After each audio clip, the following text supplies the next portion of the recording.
how to create an atmosphere that nurtures connection, that nurtures that bond in your family. It's what we are looking at today. It is still our connection month.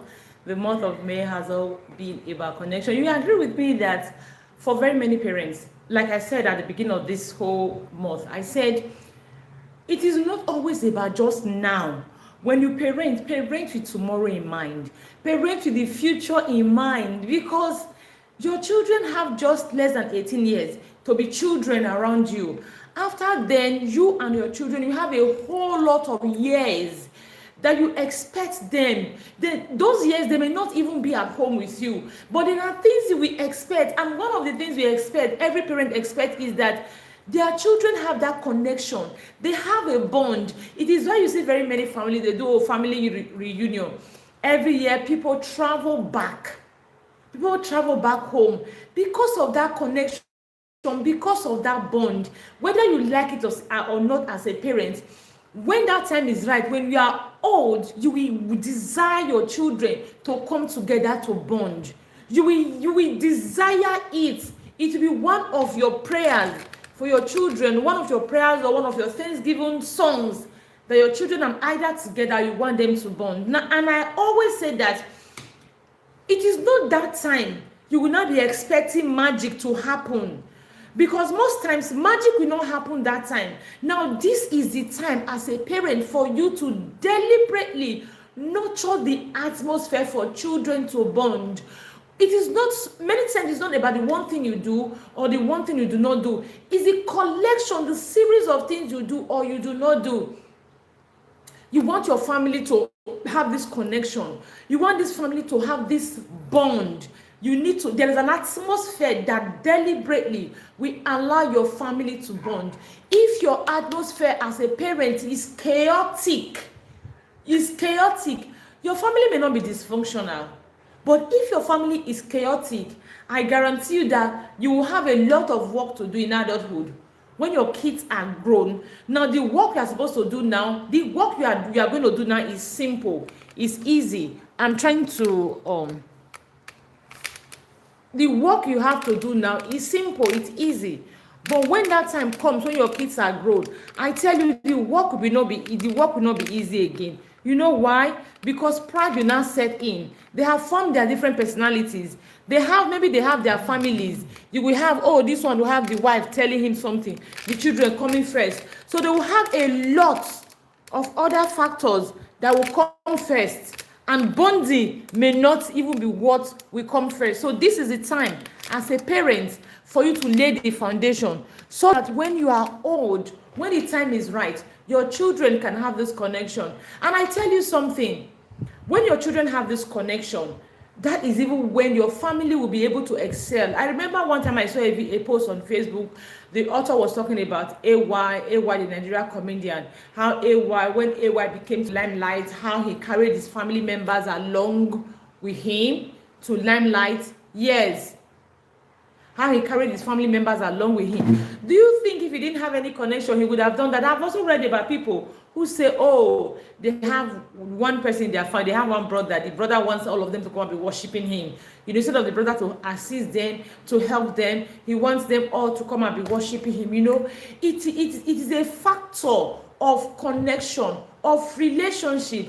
And this month has been a month where we are deliberately building connection in our home, in the Visionary Parents Academy. So it has been every day one activity to help you build connection, deliberately build connection with your children, and even have your children connect with each other. And today we've done quite a number of three already.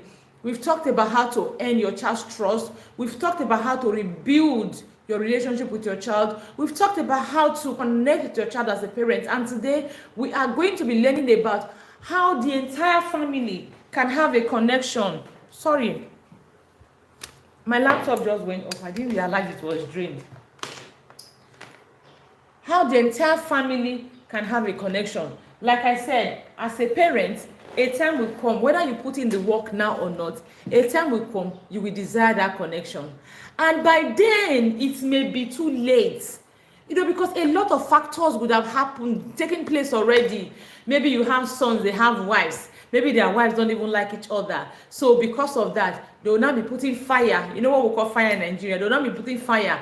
So coming together to build connection then will be an issue, because personality would have been formed, pride would have come in, a lot of factors would have come in. So having them build connection then will not be an issue. Whew, I just realized, OMG. You just give me a minute, my cable is disconnected. How do I fix this now?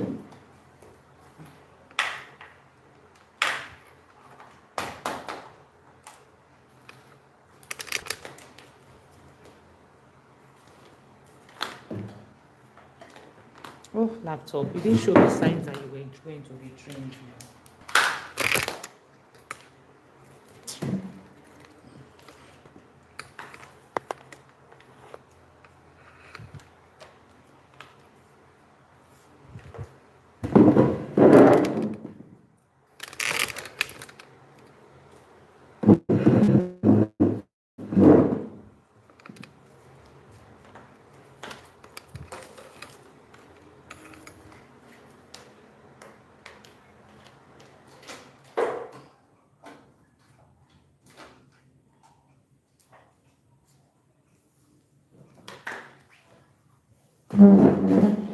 Sorry, I'll just have to put my laptop on my laps now because I need to use it. And okay, so I actually have some of the information in my laptop, so I just had to get something. You didn't give me sign. Okay, apologies about that. I hope I didn't keep you waiting for too long. I was saying that a lot of things would have happened.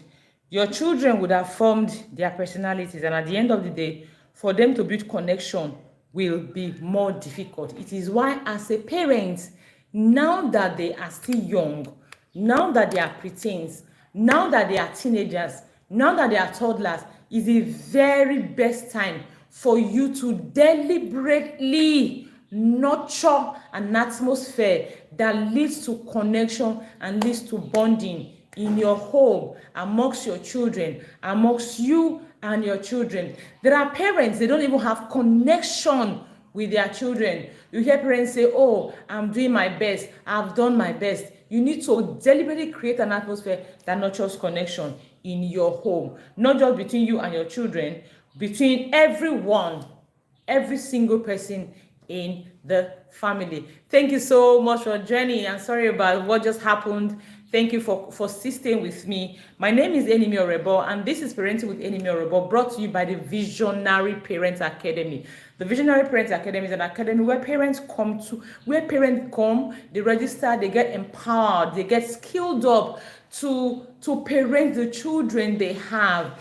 I read somewhere that the child's success is the parent's happiness. That as parents are raising their children, you have a lot of careers, you have things you are pursuing, they all contribute to your happiness. But at the end of the day, it is how successful your children is, the path your children are taking, that is what will now define your ultimate overall happiness, rather determine your overall happiness at the end of the day. And I find it very true, because we see a lot of parents, they brag. A couple of days ago, I was talking to someone, and all she was talking about is, my children are doing well, my children are doing well, my children are doing well. And I was almost going to ask her, what about your life? Your children are just teenagers, they're in the university. What about you as a parent? Your own life, Then I paused and I said, I know that for very many parents, their happiness is tied around their children. So this month has been about connection. Now, what we do in the Visionary Parents Academy is we empower you with the skills to raise your children, so that at the end of the day, your happiness will be full. I always say to parents that, see, I've never seen a parent who doesn't wish a child well. Nah, I've never seen a parent who doesn't wish his or her child well. We all wish our children well. But we still have children at the end of the day who do not turn out well. What is the matter? One of the reasons is those parents, even though they wish their children well, they did not skill up themselves to actually train up their children in the path they should go. Now, it is what we do in the Visionary Parents Academy. You get skilled up to be able to raise your children, so that you wishing your child well is not just about wishing your child well, it's actually about doing the work that will make your child turn out well. So registration for this year is closed. We have open for next year. What you want to do is to send a message and ask how you can join us in the Visionary Parents Academy. Okay, so we have a lot of other information to share with you as we progress. So just stay with us. So it's about creating an atmosphere that fosters connection and bond in your family. That is what we are doing today. So the first thing I want to share, I have quite a number of them, and as usual, I may not be able to share everything. So what I'll do, I'll send this template I'm using to the visionary parent. It's one of the things we enjoy there. We read books, we have templates, we have worksheets we use every now and then, and every time we come live every Wednesday, the summary of what we have learned is shared in the academy, so that parents can also follow up with it. Now, the very first point I want to share with you, now, one of the things I always do is when it comes to parenting, I have a degree in psychology. Now, apart from having a degree in psychology, I have biological children of my own. And apart from that, I have always been observant. So before I come to teach any topic, I am not just going to rely on information flying about. I am going to sit back and do my research. How I was raised, the impact, influence of some of my parent choices, people around me, their environment, people I can remember, how they were raised.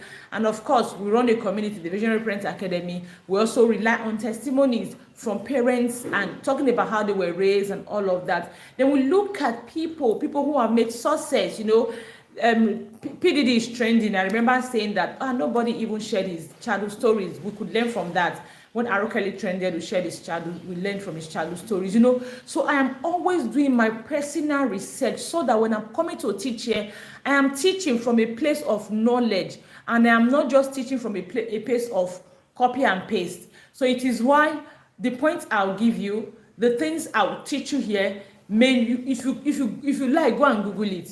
You are not going to get the points I'm giving you, because I'm not giving you points that just everywhere. I'm giving you points from research, from an intensive research work. Okay, now the very first thing I want to tell you is to create an environment, an atmosphere that nurtures or that fosters connection in your home. You need to be available, especially emotionally available for your children. When we talk about emotional and physical availability, it's not just about it's not just because you need to be present. It is because your child has a lot going on. And if you are available, you are going to be able to understand or know what is going on. Because I was creating a post recently, I said, when siblings rival at adulthood, it is not always about that thing that they seem to be rivaling about. It's not always about what is happening at that spot they are rivaling about. Many times it is because of their personality. It is because of their childhood baggages. It is because of what they have been, as in who they are, who they have been over the time. That is what they are rivaling about. Some of them on baggages that they did not drop, some of them trauma, they are reacting from that point. So if you have children who had issues and you don't find healing, they don't find closure, they are likely going to, when they react, it's not only when they react to people outside, it's not only when they respond to their children at home, when they even respond to you as a parent, when they respond to their siblings, when they respond to people around, they are going to respond from the baggage they are carrying. So it is why you need, as a parent, to be emotionally available for your child. Because when you are emotionally available, you are able, physically and emotionally available, you are able to understand what is going on with them. That way you can help them find closure, healing, or whatever you want to find. It is easier when they live a healthy life, when they have a healthy mindset. It's easy for them to bond. It's easy for them to be happy. It's easy for them to cohabit, to live a stable life everywhere and anywhere.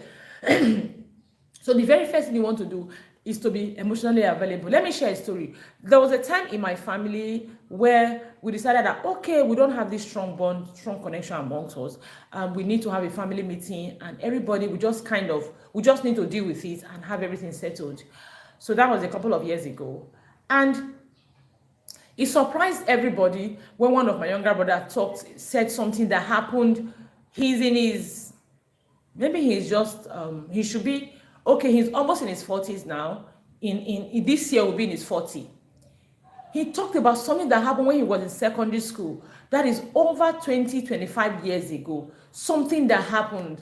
Now, and everybody was saying, it's been a long time, let it go. No, it's not easy for him to let it go. There is never a good time for somebody to talk about their pain. People don't talk about their pain. Some people, a lot of things happen and they are not able to talk about their pain. Sometimes they take a long time to process it. Some people, they just keep it and they keep acting on it. That thing they received, maybe a family member disappointed them. That disappointment they felt, can shape their mindset towards that family member for a very long time. Now, if you are a parent, you are emotionally and physically available for your child, you are going to be able to find that certain things. Your child is going to be able to open up to you and say, okay, mom, dad, see what my sibling has done. See what they did. And when they are able to open up to you, then you are not able to help them heal, find a closure, settle them, and it is behind and they move past it. So, but if they are not able, if you are not available, they are not able to talk to you, they may keep that thing for a very long time. And guess what? Even when they are not old or they are not mature, they are not talking about the issue, and everybody is just going to say no. Typically, what we typically do, apart from professionals in Nigeria, is something like, it's been long now, let it go. You are not a forgiving person. You don't have a forgiving spirit. Let it go. That is how we are typically going to address that issue. And when you address that issue, that person feels more wounded.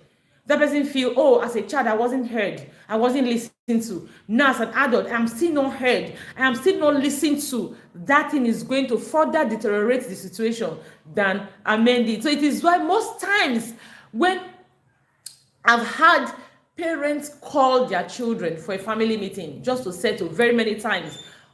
Very, very many times, when parents now realize, okay, this and that, they want to call the family meeting, children, let's settle. Most times they still end up in chaos. Why? Because at the end of the day, they are not able to relate with people who are hurting. So they are not able to empathize. And sometimes they just feel like, it has happened a long time ago, now let it go. Happened a long time ago, let it go. No, it is not like that. If it was a case of let it go, maybe Cassie and Didi issue would not be such a big deal. Next thing you want to do is to create family traditions. I think I've talked about this in one of my previous videos.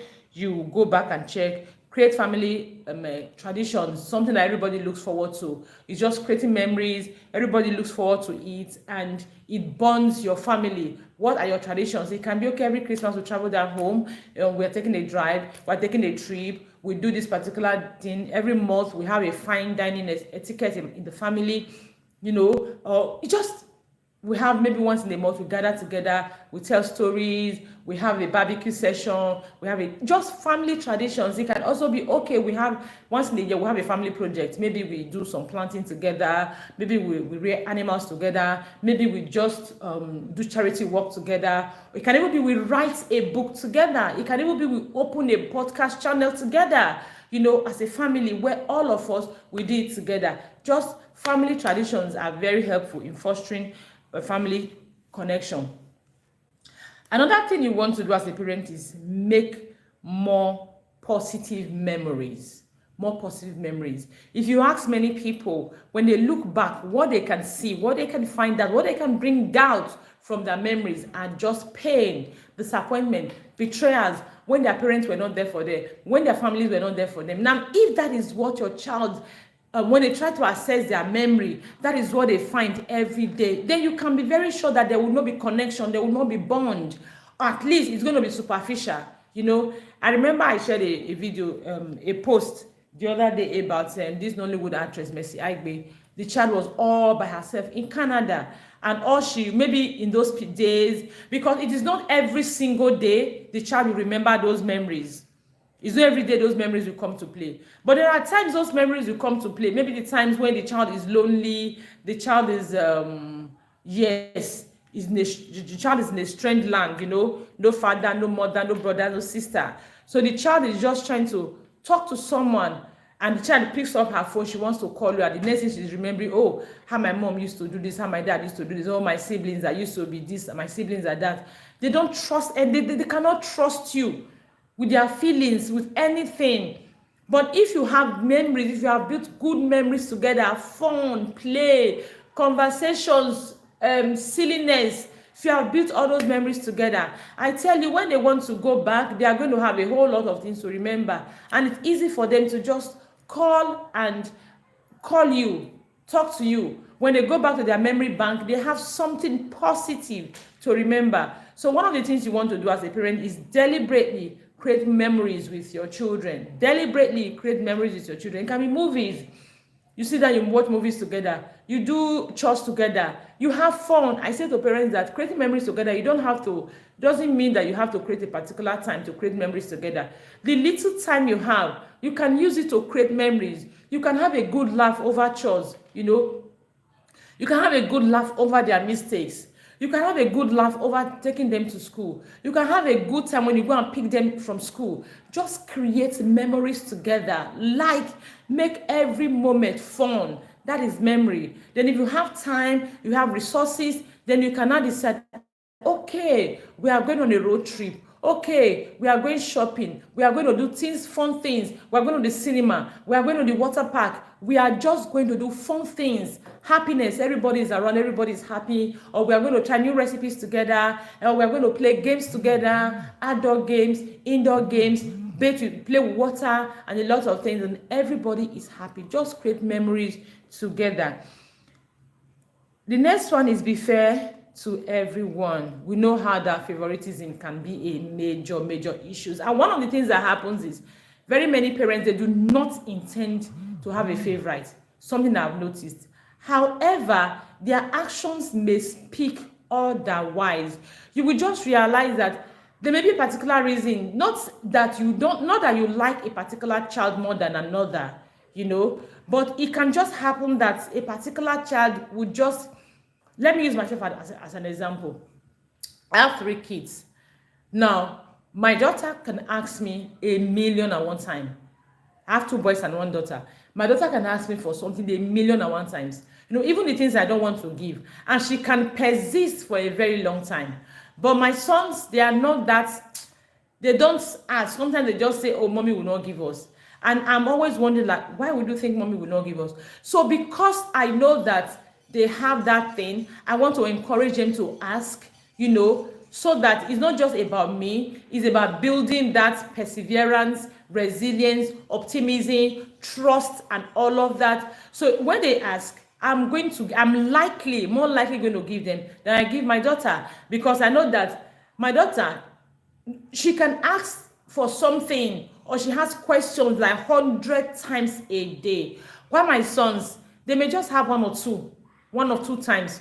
So my daughter, she's likely going to get more no's from me than my son. So it may not occur to her that, why is mommy always telling me no? And if it's this person that comes to us, mommy will give this person. So many times you do not really intend to show favoritism, but your action can just show favoritism in a way. Now, this is why as a family, you need to have rules. You need to consistently have conversations with your children. For example, in this kind of case, if you're a person like me, then you always want to have conversations. You want to tell them why. You want to tell them why you are doing things and how. I'm giving you this thing because, I'm not giving you this thing because, and it doesn't just have to be no or yes. It has to come with a little explanation. That explanation will actually help them understand, so that they are not feeling, oh, mom loves me less, that loves me less. Because the truth of the matter is, when they begin to feel you love them less, then they are likely going to be drawn to people they feel love them. You know, we talked about love language the other day. So when your child feels like, okay, my parents don't love me as much as they don't love me, they are going to be drawn to people they think love them, and those people may not have good intentions towards them, you know. So favoritism is definitely a no. Teach your children family first all of the time. That is what I teach my children. Family first all of the time. Teach them about family comes first. Teach them how family are always there. Because the truth of the matter is, as the children begin to grow older, they are going to tilt towards their friends more. They are going to tilt towards their friends more. And if you do not help them balance it on time, for some children, they just get lost. They just follow their friends, you know, and their family are just, the friends are just the main people they have in their life. You hear people talking about, oh, we are related. I didn't choose my siblings, but I chose my friends. I've had people say that a lot, several times. It's just an attempt to justify why they are not close to their siblings, why they are closer to their friends than their siblings. Same things like, I didn't choose my siblings, I chose my friends. God gave my siblings to me. If I had a choice, I probably wouldn't have chosen this particular person to be my sibling. So they begin to use that as an excuse, you know. It is because they do not have a connection, they do not have a relationship. Because if they have the relationship, their sibling can actually be their friend. So when they don't have that relationship, they start looking for excuses to tell about why they are closer to their friends than their siblings. So what you want to do is to make sure you teach them that, see, family first all the time. And one of the things I do for my children is, when I talk to them about my siblings, they've always been with me. You know, some of them, I've known them all my life. Some of them, they have known me all their lives. And we are still together. We still call. We still reach out to each other. We still support each other. We still ask for help and all of that. We still travel together. But ask me, people we grew up together, people who were in primary school together, I don't remember any of them. People who were in secondary school together, I only see one or two of them on Facebook. Apart from that, I do not even remember them. I don't know where they are or anything. People went to university together. Unfortunately, none of them is in the town where I am. So just a few of them. When I was in Lagos, I had one in Lagos. And some of them are in Lagos too, but were not close. Only one were a bit close. And apart from that, none of them is in the town I am. So it simply means that friends come and go, but family is simply forever. When you help your children nurture this mindset that family is simply forever, it will help them know that, okay, your family is your greatest cheerleader. They're always there for you today, tomorrow, and they will always be there for you. Another thing is express affection. Many parents do not know how to show love to their children. They do not know how to show love. So if you don't know how to love your child will not know how to love. If you don't know how to show love to your children, how will they show love to themselves? How? You know, how would they show love to themselves? Except they have to learn it on their own. Number 7 is highlight the good in everyone. You know, like some people are pessimistic. They are always quick. Oh, good afternoon, ma'am. Good afternoon, ma'am. Oh, good afternoon, coach. Thank you so much for joining, Coach Inado. Good afternoon, ma'am. Thank you so much for joining. Yes, sorry about my laptop, really. I hope I didn't spend more than a minute trying to sort it out. Okay, let's go. I was talking about highlight everyone's good. Some children, they are pessimistic. They are pessimists, you know. They are quick to see the bad. Oh, yesterday you did this. Day before yesterday you did this. The other day you did this. They are quick to see unforgiving. They are quick to see the negative in others, in their siblings, and they begin to pile it. You know, the more you see negative, That was how the other day. Now, it is why you must teach them. You must deliberately make sure you point out to the good, even when they are. That is why in the family constitution, one of the things we do when my kids are baking, for example, one of the things they do is they are going to look at the positive side of each other. So that will take their mind, at least will help them.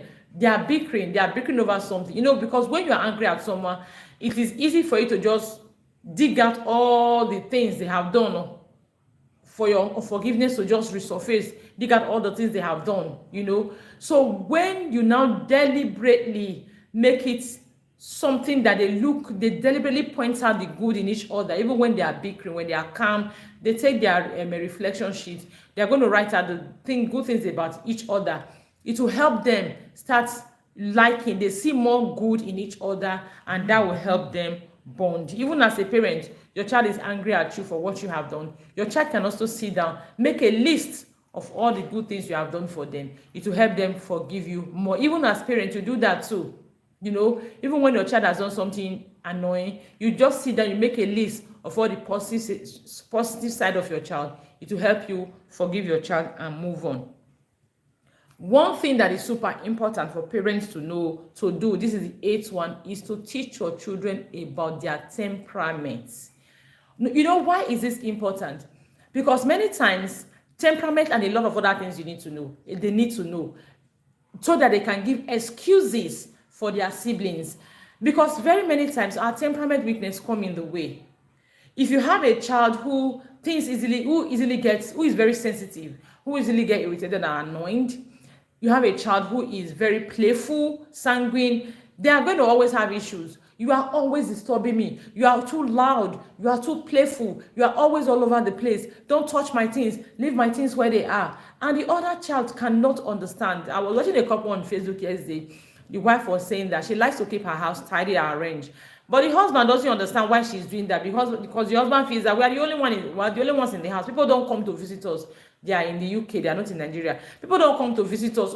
Leave things like this, Jare. At least you are looking for something, you find it. It's not every time you want to arrange.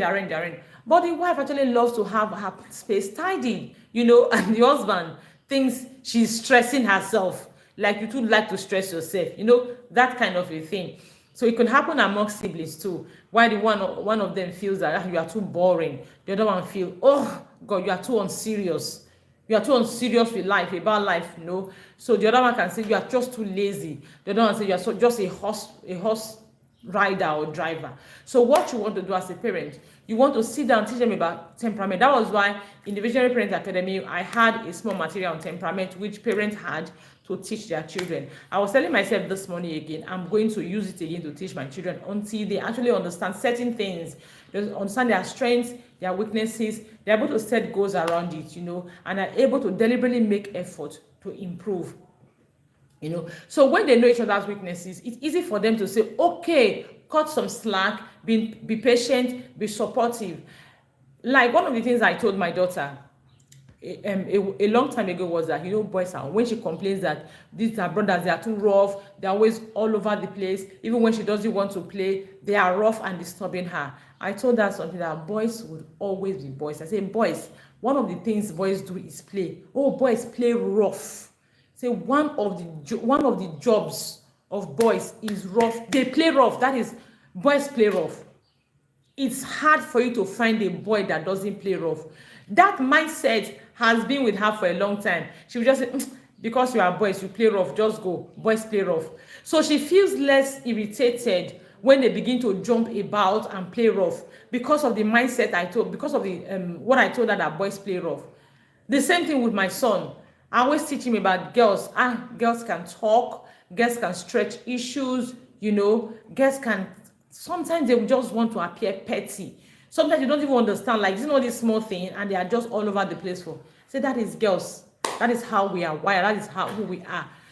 That mindset is helping him to be more tolerant towards his sister. So when you like, even my daughter, one day, I don't remember what she was asking me. She was asking me that, Mommy, why do you always do this thing? Okay, revision time. So I give my son more time to defend himself, to do explanations than I give her. And I had to tell her, it is because in this area, you have more strength than him. So I need to stretch him a bit more so that I need to stretch him a bit more to bring out a good part of him, or the best in him. But for you, I don't need all that stretching, So that way he understands, okay, even now she says it, that, okay, I know you want to stretch him a bit more. So, okay, it's okay. Stretch him all you want. I'll just take my time and do my thing, So you need to teach your children about each other, about things they need to know. Human behavior, temperament, personalities, love language, learning styles, a lot of things. It will help them to be more tolerant, more accepting, and more supportive of the other person, of their sibling. So the ninth one is teach respect and set rules. Absolutely important. Respect and set rules. Rules that you don't bully anyone in the family. You don't bully. Like, for all you know, some siblings will not forget how they were bullied years ago. I have an elder sister that kind of bullied me when I was a teenager. You know, I thought I had forgotten, and something happened recently. She actually made me go back. She said something that made me to start reflecting. I was realizing, you bullied me too much when I was a teenager. You bullied me too much. You bullied me too much. As in, your happiness was just the fact that you could bully me. Like, seriously. You know, so I was telling her about some of the things, how she bullied me a lot, you know. So this is where you have to set rules and respect. It is compulsory. Your children should not take over parenting from you. Oh, yes. This happened a lot of time. When parents have older children, the older children automatically take parenting from the parents.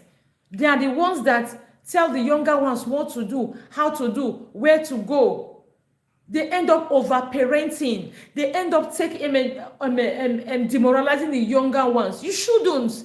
Set rules, equal rules and respect for everyone in the family. No one child should bully the other. I remember one time I was in church. And there was this girl. She was a preteen. She had her younger ones with her in church. I told her, when you get home, ask your mom what is Margaret Thatcher. Jeez! The younger ones couldn't breathe. She was all over them, yelling, literally bullying them. Nah! There should be communication rules in your house. There should be respect. There should be boundaries. One child should not have, no. I said to my children, see, you don't force your siblings. The only right you have to force them is if they are doing something that is either endangering their lives or endangering the lives of other people, or they are doing things that are not morally right. Then you know that there are times you save them from themselves. I understand that. If it's not morally right, if they're endangering themselves or endangering other people, if they are destroying properties, it's okay. But you see all those any other thing, just because you are older, you want to show off? No, it is a big no. It is a big no. Everyone has equal rights. So you don't bully your younger ones. We communicate respectfully. There are things you don't say to your younger ones. The fact that that person is a younger one doesn't mean you should just say anything. No. You don't say things to your younger ones, because the way you have blood flowing in your vein, the same way you have blood flowing in your younger one's veins. You know? I mean, empathy. Before you do things or you say things, pause and think about this thing you are about to say. If that thing was going to be said to you, how would you feel about it? How would you feel about it? If you're not going to feel well about it, then don't do it to your younger one. Don't bully your younger ones. Respect them.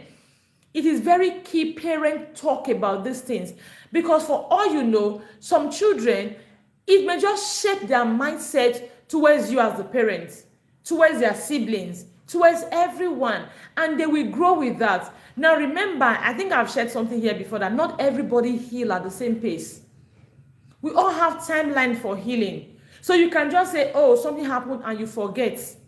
Another person may not forget. And if it happens again, it becomes like, okay, maybe my siblings don't like me. My parents they're not the friends that the child is going to grow up with. And then by the time you don't expect them to come together, because one of the things parents do is they just expect things to happen. Very many parents, they expect things to happen. They don't realize they have work they don't realize they have role to play. Even at the end of the day, when things are still not going right, sometimes parents, should I say, is it pride now, or they will not have the right skills to come and fix it. They will just expect, things to happen, children to fix children. Or sometimes people also expect that So many water have passed under the bridge, so let it go. For some people whose timelines, they can have a long, their timeline can be almost forever, and they will not forgive. So it will not impact their relationship. So what you want to do as a parent, I beg, set rules for respect in your home. No child bullies another. If you are comfortable with it, so why will the other child then be bullying the other child? I don't get it. Mommy says, okay, you can do this. Another child is saying, you must not do it. And as a parent, you care less because you don't want to interfere. Really? At the end of the day, one child will feel bullied. And if the child that is feeling bullied is a child that is not easily forgiving, that the forgiveness timeline is running till eternity, then you expect that at the end of the day, you are going to have a lot of clash in your home. Teach respect is very important. Empathy and kindness. I've talked about empathy in passive already. Your children must learn to empathize with each other. Something happens to one person, put yourself in that person's shoes. If I was the one, if it was me, they must learn to empathize. If this thing is going to be done to me, how would I feel? You have because it's your younger one, you can talk to them, you can treat them, you can knock them on the head, you can bully them about, hey, if you were the one in your younger one's shoes, how would you feel? Because naturally, we have a tendency to want to control people who are weaker than us. That is it. When we have people who are weaker than us, it is why you see someone, oh, okay, let me go to the Bible. When you if you read this story in the Bible where the king forgave one of his people who was owing him a lot of money. He forgave him, right? So when that one that was owing him money now saw a fellow commoner who was owing him money, what did he do? He locked him up. You must pay me my money. That is how human beings, that is how we are wired. We have the tendency to want to control or be in charge of people who are weaker than us or things who are weaker than us. It is why you must teach your children empathy. They must learn to put themselves in the shoes of the other people, the younger ones. They must learn to put themselves in that person's shoes. If you were a younger one, or would you like the fact that your elder one is doing it to you, doesn't mean the older one is doing it to you, doesn't mean you should do it to your younger one. You don't enjoy it when your older brother does it to you. You don't enjoy it when your older sister does it to you. So don't do it to your younger one. That is it. Teach your children about empathy. Teach them to be kind to each other. Teach them empathy. Teach them to be kind to each other. When your children, they are going through struggles in their early age, have your older ones be there for them. Help them out. Okay. Encourage teen mentorship. I think I shared about teen mentorship. Was it today I shared it in the Visionary Parent Academy? Teen mentorship. The older one, instead of them to bully, instead of them to want to be in charge negatively, let them be in charge positively. Empower them with skills to mentor their younger ones. That way their younger ones are looking up to them, and the older one feels responsible for the younger one. You get the picture? The older one feels responsible for the younger one, while the younger one looks up to the older ones. It brings about bond in the home. Feels I'm responsible for you, you are responsible for me. So the younger one will naturally respect the older one, and the older one will naturally care for the younger ones. Teen mentorship, that is what you should encourage instead of bullying. Because older siblings, they always want to use their strengths, their position to intimidate the younger ones. The other day I was telling my son that we are going to do something together. You are going to learn how to make people do what you want, how to talk to people, how to get them around you, how to make them cooperate more with you, so that you can be using that skills. You can be using that skills with your younger ones. When you learn those skills, when you want to have transaction with them, use those skills. So that way you are not bullying or intimidating them. You are not forcing them into obliging you. You just use your skills to make them oblige you. They will oblige you before they realize it. So encourage teen mentorship, or rather sibling mentorship. That is better than sibling bullying. I've explained that already. That is actually not here. I just remembered now. So I remembered now. That is why I talked about it. The next one is, I've talked about minimize drama and hostility. I cannot explain this one enough. In your home, minimize drama and hostility. Minimize drama and hostility. See, if your home is constantly chaotic, I tell you that your children will not have time to bond. Everyone will be walking on eggshells. You may not be playing favoritism. You may not be playing favoritism. You may be supporting. You may be a very supportive parent. You may be available for your children. But if your home is constantly chaotic, where you are always yelling, you are always nagging, you are always smacking, I guarantee you, your children will not have time to bond. Everyone lives in fear. Everyone walks on eggshell. They will not have time to bond. And for many people, if that connection is not established in childhood, it takes a major event to make it to establish it in adulthood. I remember listening to someone, if social media influencer, one time said something like that. When they were growing up, I think they literally walk on eggshells, around their parents. So they didn't have time to bond. And they have a brother, and the brother seemed to be the favorite. So everybody was just like, the brother is the favorite. So yeah, everybody, and the home was always chaotic. So everyone was just doing their own, minding their business. It was when their mom died, their mom passed, that was the event that brought them together, when their mom passed. So you don't want to pass before your children will bond now. You don't want to pass before they will come together. You don't want that situation. So you want to deliberately make sure from small they have that connection. So they don't need a major event to bring them together. So minimize the drama, yelling. Just minimize the chaos that happen in your home. Minimize it a great deal. Do all you can to minimize it. When the home is chaotic, children do not have time to bond. They walk on eggshells. Everyone is unhappy. Nobody knows when dad is going to flip. Nobody knows when mom is going to flip. And you know what again? Because you're always nagging, yelling, abusive, your children will learn that from you. I think that is correct in love. That is what is correct in love here. Correct in love. That is, if you're in the Visionary Parent Academy, you're going to get this template.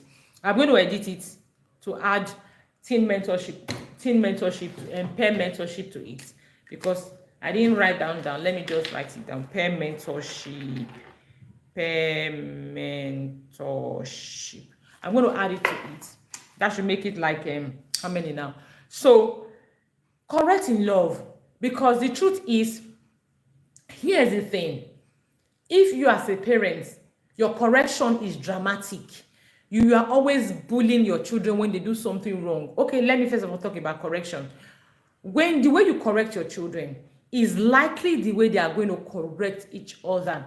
I realize that I always tell my children that, are you thinking right now? And did you think of that before you do it? I'm not asking them, are you thinking right now? Or did you think of that before you do it, in a way that I don't say it in a soft tone. I say it harshly when I'm upset with them. Did you think of that before you do it? Are you thinking right now? Are you with your thinking cap? I say it harshly.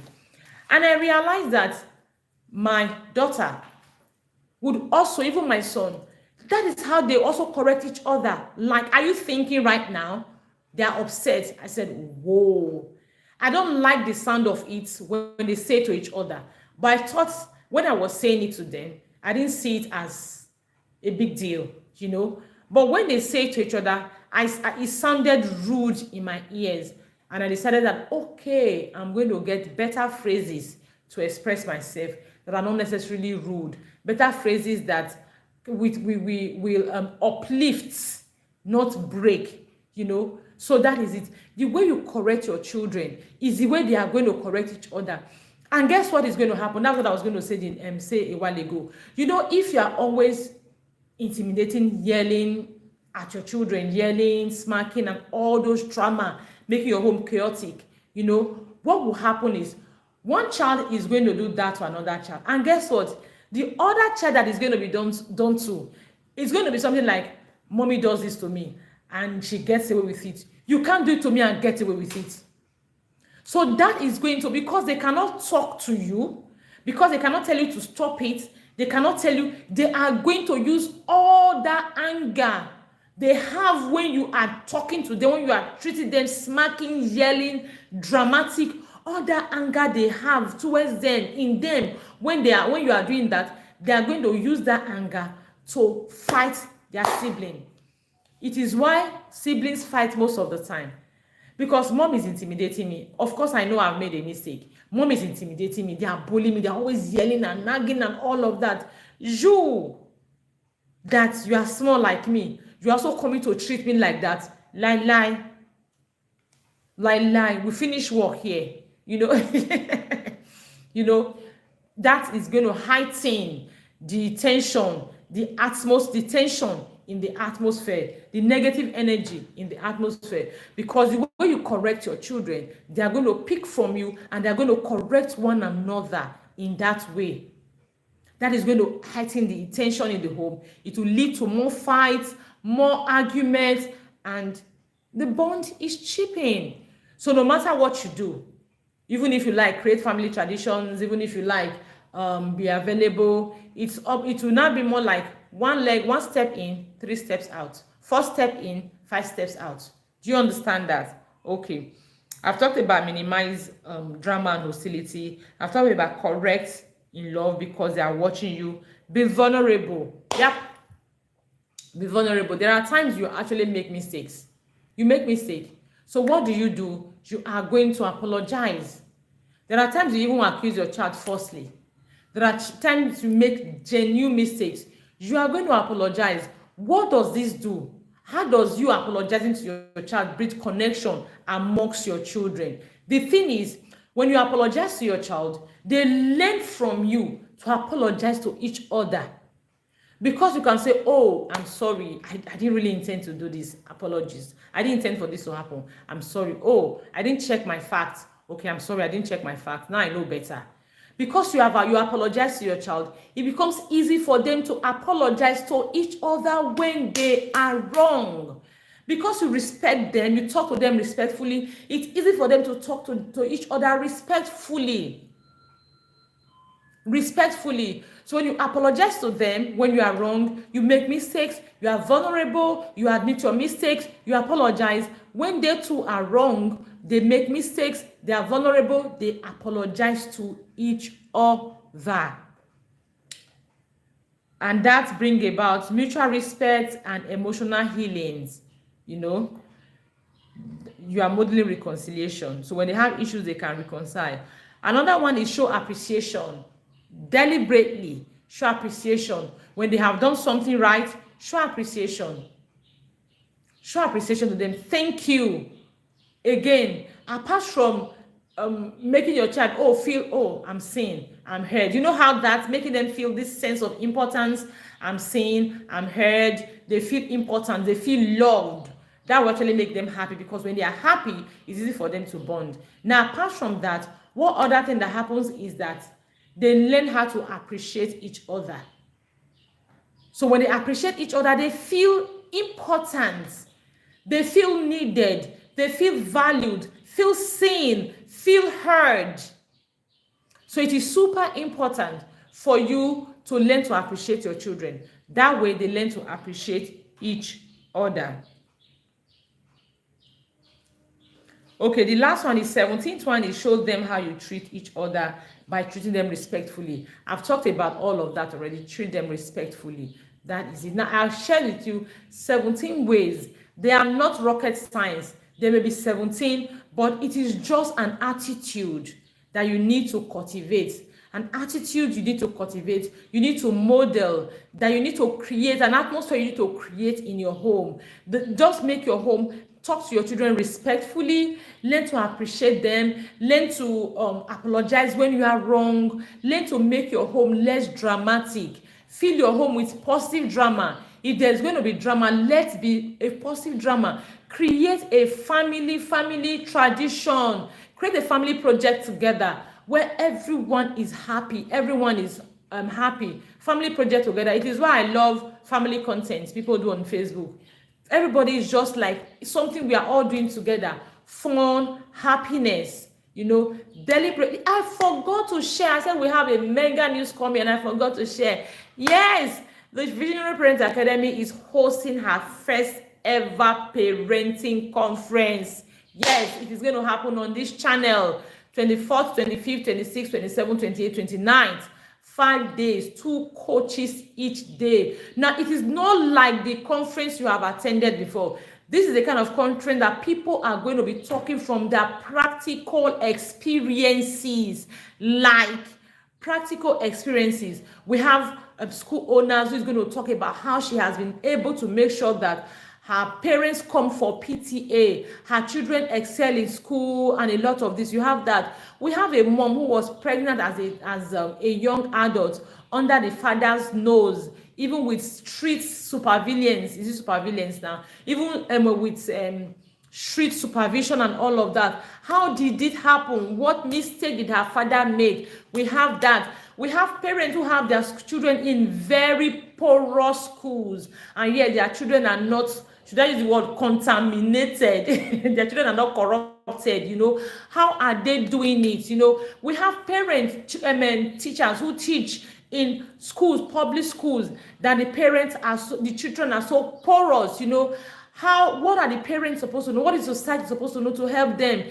We have a parent who has 3 amazing sons, and they are kingdom mindful.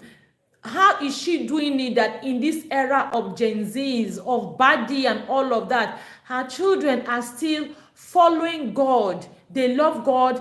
We have we have parents who are abroad, We have a parent who had issues with social security abroad. What happened? How was she able to navigate it? We have a parent who actually have who traveled abroad with her teen daughters. How was she able to navigate it? How were they able to the transitioning phase and all of that? We have a parent who was stubborn as a child, was so stubborn that he was expelled from school. What happened? Today he's a pastor. What happened? What were the factors? What were the things that pushed him into that kind of a lifestyle, and how did he turn around? We have our conference. It is going to be practical like never before, answering practical parenting questions and proffering solutions to practical parenting struggles. It's not theory, it's practical. People who have experienced some things before that you may be experiencing in your parenting.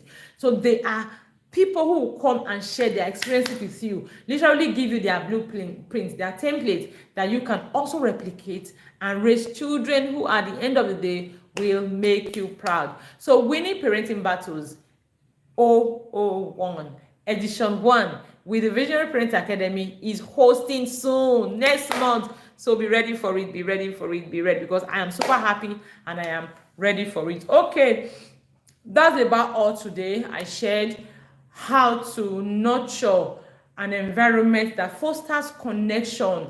I shared 17 different tips with you. And like I told you, you go back, read everything, take action. Sorry, like I always say, it is not in you just learning, it is you taking action. If you've learned, you are not taking action, at the end of the day, it is a wasted time. Your time here is wasted. But if you learn and you take action, you are going to get results. Remember, parenting is beyond where we are now. Parenting is more in the old age. When your children are adults, when they are out of the house, you will yearn for them, you will crave for them, you will want them.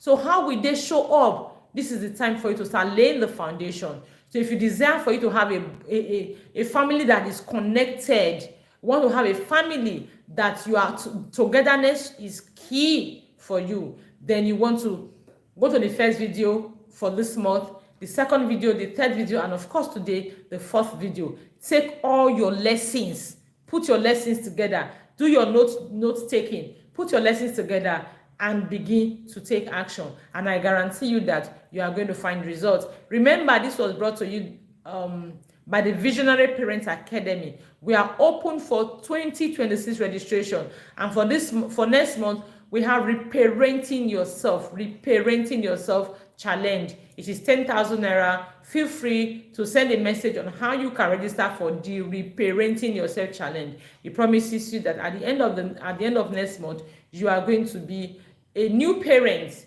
You are going to parent your children more with intentionality. You're no longer going to parent from old script. You're not going to wing it. You're not going to parent from pressure around. You are just going to parent your child intentionally towards your vision. Thank you so much for joining. My name is Enimie Orebo. See you next Wednesday as we introduce our challenge, reparenting yourself. Bye-bye.